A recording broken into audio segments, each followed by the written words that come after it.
quelque part sur les flancs d'une montagne d'Europe centrale.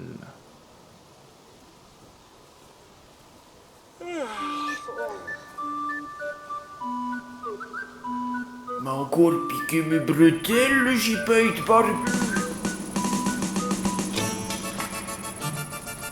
Je vais retrouver cet animal, tu vas voir.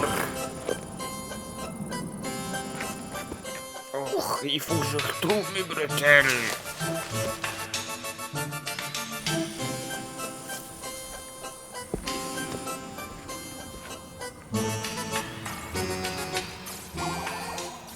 Bonjour les fourmis, n'auriez-vous point vu le gipette barbu?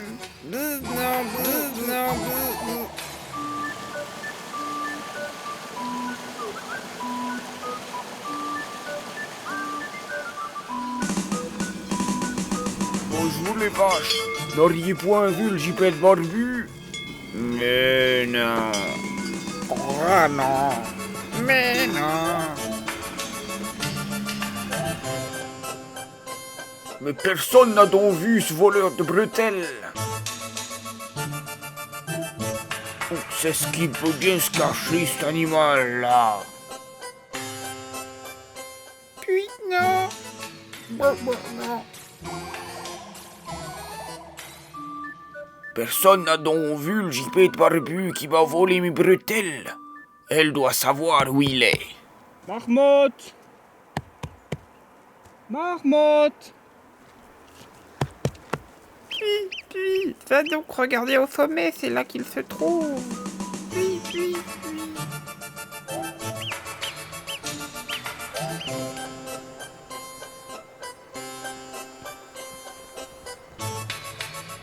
Gipette! Barbu!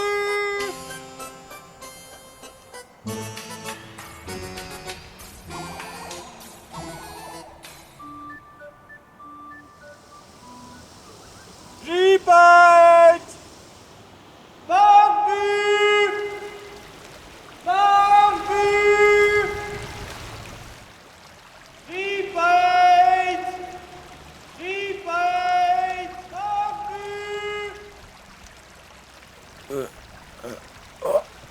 Zizou, ce sont mes bretelles.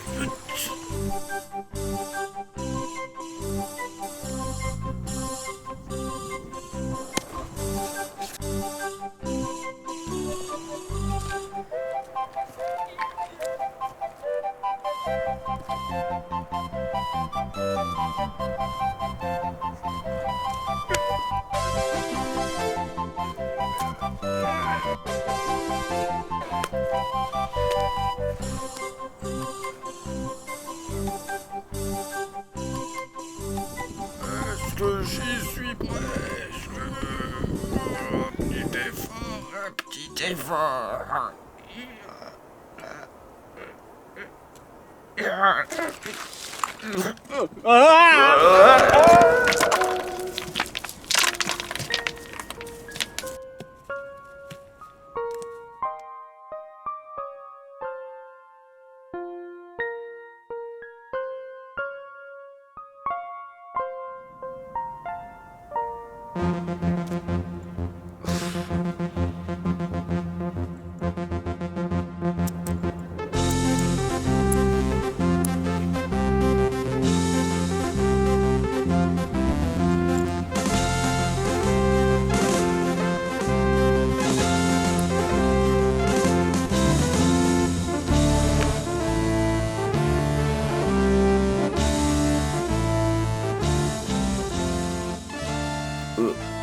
Attendez, où sont mes jumelles? C'est encore un coup du gipette barbu. Il m'a volé mes jumelles, le gipette barbu.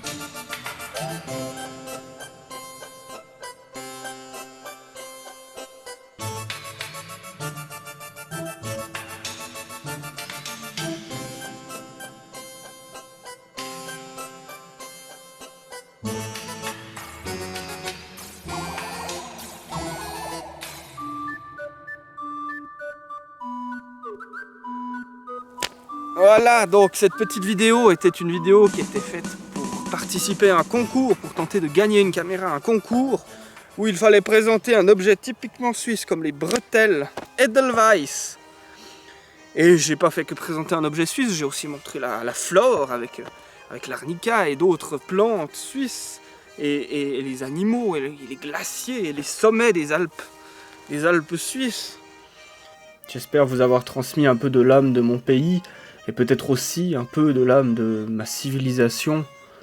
Civilisation qui a donné une multitude de pays, une multitude de régions, de variations dans sa forme, et puis mon pays qui produit des multitudes de variations. Dans chaque canton, on a un patois différent, une façon de parler différente, et chaque personne ensuite a une histoire familiale différente, une hérédité particulière, et tout ça forme un grand continuum de racines et de rhizomes, et j'espère que par l'expression personnelle de ma personne, j'ai pu exprimer profondément cette racine. Je sais que pour beaucoup ça peut paraître un peu ridicule de parler d'expression de la civilisation au travers d'un petit dessin ou d'une petite vidéo ou d'un petit texte, mais dites-vous bien que toutes les structures que vous utilisez dans votre esprit, ou une bonne partie de ces structures, une bonne partie de ces formes, des formes que vous utilisez, même des formes que vous donnez à la réalité, des façons que vous avez d'appréhender le monde, sont des héritages de votre civilisation. Des héritages que vous tenez des Grecs, pour certains, des Latins, puis des chrétiens, puis pour certains des influences germaniques, etc. Et même votre conception du bien, du mal, du vrai, du beau, du laid, du sensé, de l'insensé, toutes ces conceptions sont comme une grande danse à laquelle vous participez, une grande musique qu'ont inscrit vos ancêtres, et peut-être que vous pouvez rajouter des notes à cette partition, et c'est ça la création, c'est ce qui fait que la racine a un moment une branche, et puis une feuille, et puis un fruit, et quand vous rajoutez des partitions, quand vous rajoutez des notes, et qu'à votre tour vous rajoutez des sons à cette mélodie, vous faites vivre votre pays, votre civilisation, votre famille, et vous en tant que personne, vous exprimez votre être le plus profond, votre personnalité propre, qui vient s'ajouter à cette grande danse. Et on peut même tirer la pensée au-delà du cadre civilisationnel. Vous venez ajouter votre mélodie à la mélodie de l'univers, à la mélodie du monde. Je réalise mes vidéos de manière un peu improvisée. Je ne sais pas exactement où je vais au moment où je commence à filmer. Je filme les choses à mesure qu'elles me viennent. Et je pense que inconsciemment ressortent des archétypes d'histoire. Un archétype qui me poursuit depuis toujours, c'est l'homme qui parle aux animaux. L'homme qui parle aux animaux, l'ermite perdu dans la nature qui parle aux animaux, c'est Saint François. Et d'ailleurs, je porte le nom de Saint François, je m'appelle François. Alors bon, moi, mon nom, je le tiens de François Couperin. Mais François, le nom François est directement lié au Saint François qui parlait aux animaux. Et il n'est sans doute pas le seul ermite dans toute la civilisation occidentale à parler aux animaux. Les poncifs et les histoires d'hommes sauvages parlant aux animaux doivent pulluler dans tous sens. Et ces histoires ressortent comme l'histoire de l'ascension de la montagne. Regardez autour de vous toutes les légendes, toutes les histoires, énormément d'histoires parlent d'une ascension de montagne. L'Edelweiss en haut de la montagne, l'objectif qui se trouve au sommet, l'ascension vers le sommet, etc. Toutes ces structures de narration sont des archétypes de légendes. Et inconsciemment, ou conscientisés par la suite, puisque je produis mes vidéos en improvisant, ces archétypes ressortent. Ces archétypes sont présents dans les histoires que nous racontons, sont présents dans les dessins que nous faisons, dans les bâtiments que nous construisons. Et si vous m'écoutez, vous le savez déjà, mais j'ai vraiment peur que la technique et la raison finissent par empêcher l'expression de l'être, voire détruisent complètement l'être. C'est-à-dire que notre être particulier, l'être de notre personne, ne pourra plus s'exprimer au-delà de lui-même et ne pourra plus s'extérioriser. Et cela va produire la fin de l'expression de l'être de nos peuples et de nos civilisations. Et c'est la mort de nos civilisations. Mais malheureusement, j'ai mal lu les consignes, ce qui est un résumé de ma scolarité tout entière. J'ai mal lu les consignes et donc c'était une vidéo de 30 secondes qu'il fallait faire. Donc j'ai refait une vidéo de 30 secondes pour participer au concours. Donc cette vidéo-là ne peut pas être présentée pour le concours. Donc vous pouvez aller soutenir ma participation à ce concours, même si j'ai perdu pas mal des avantages que possédait ma vidéo de 5 minutes ou de 4 minutes avec toute l'histoire du GP de Barbu, j'ai perdu pas mal d'avantages, mais bon, peut-être que ça coûte rien de participer avec la version de 30 secondes. Donc vous pouvez aller sur Instagram, je mettrai la vidéo dans le lien de la description de cette vidéo là, si. Vous pouvez aller soutenir, je ne sais pas exactement ce qui est évalué, mais vous pouvez mettre des commentaires, regarder 10 milliards de millions de fois ma vidéo, vous pouvez tout faire, tout bien pour tenter de gagner une nouvelle caméra.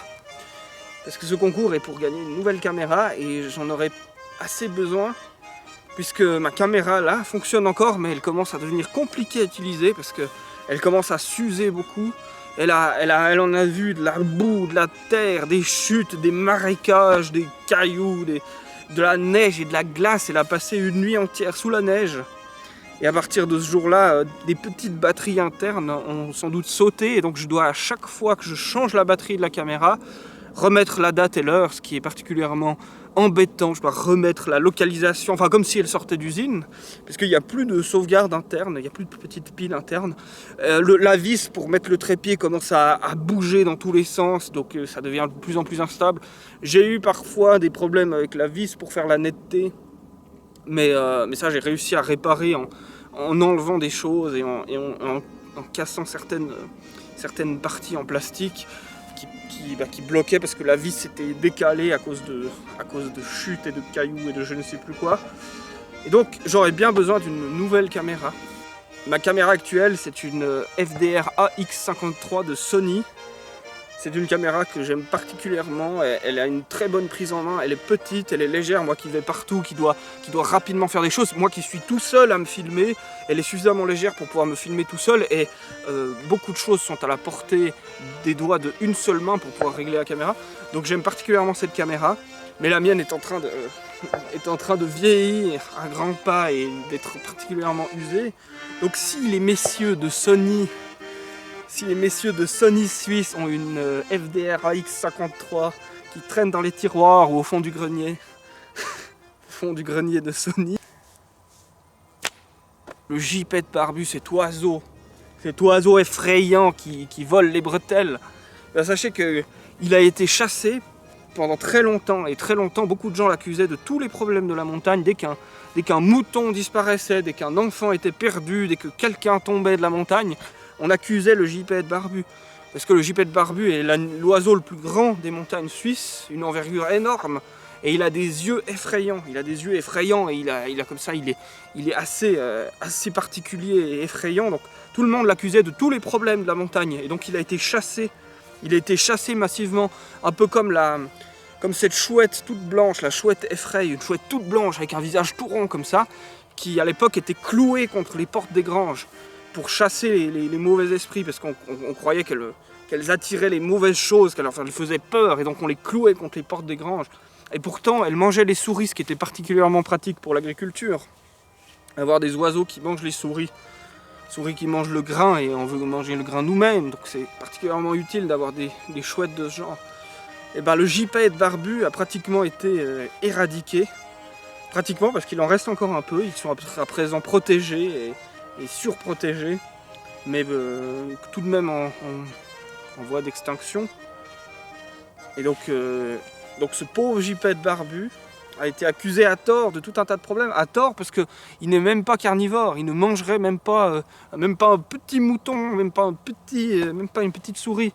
Le gypaète barbu mange des os, et il est un des seuls, et même pas un des seuls, au monde il y en a d'autres je pense, mais en Suisse il est le seul à manger des os, c'est-à-dire qu'il est nécrophage, donc il mange des animaux déjà morts depuis un moment, et il mange même pas la carcasse, il mange même pas la viande comme les vautours, il mange les os, les restes que les autres animaux ne veulent pas manger.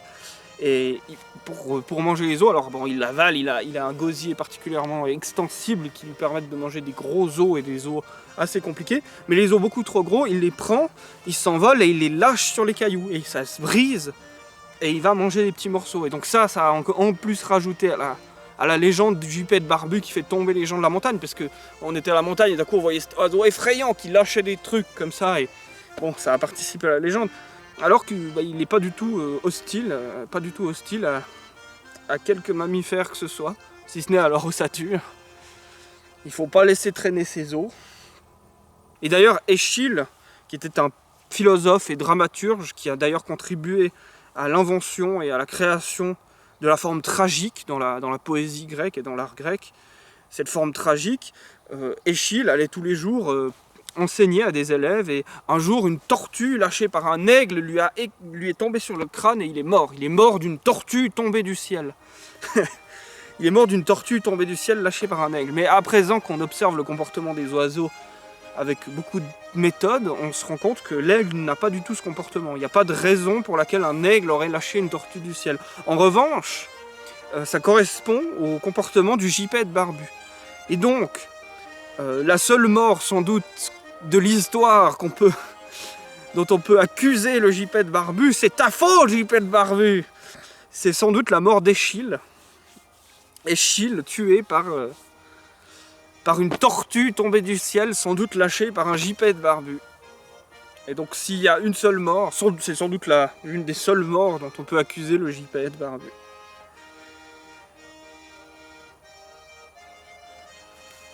Mort d'une tortue tombée sur la tête.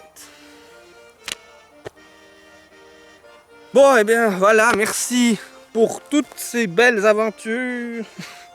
Merci pour toutes les choses positives que vous pourrez faire pour moi. Et tous ceux qui font des choses négatives, attention, je vous surveille. Bon, merci à vous et adieu, salut, adieu, adieu.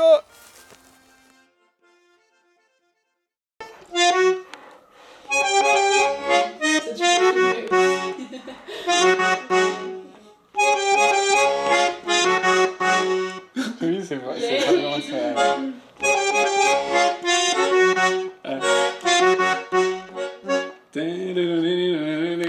Non mais j'arriverai pas là.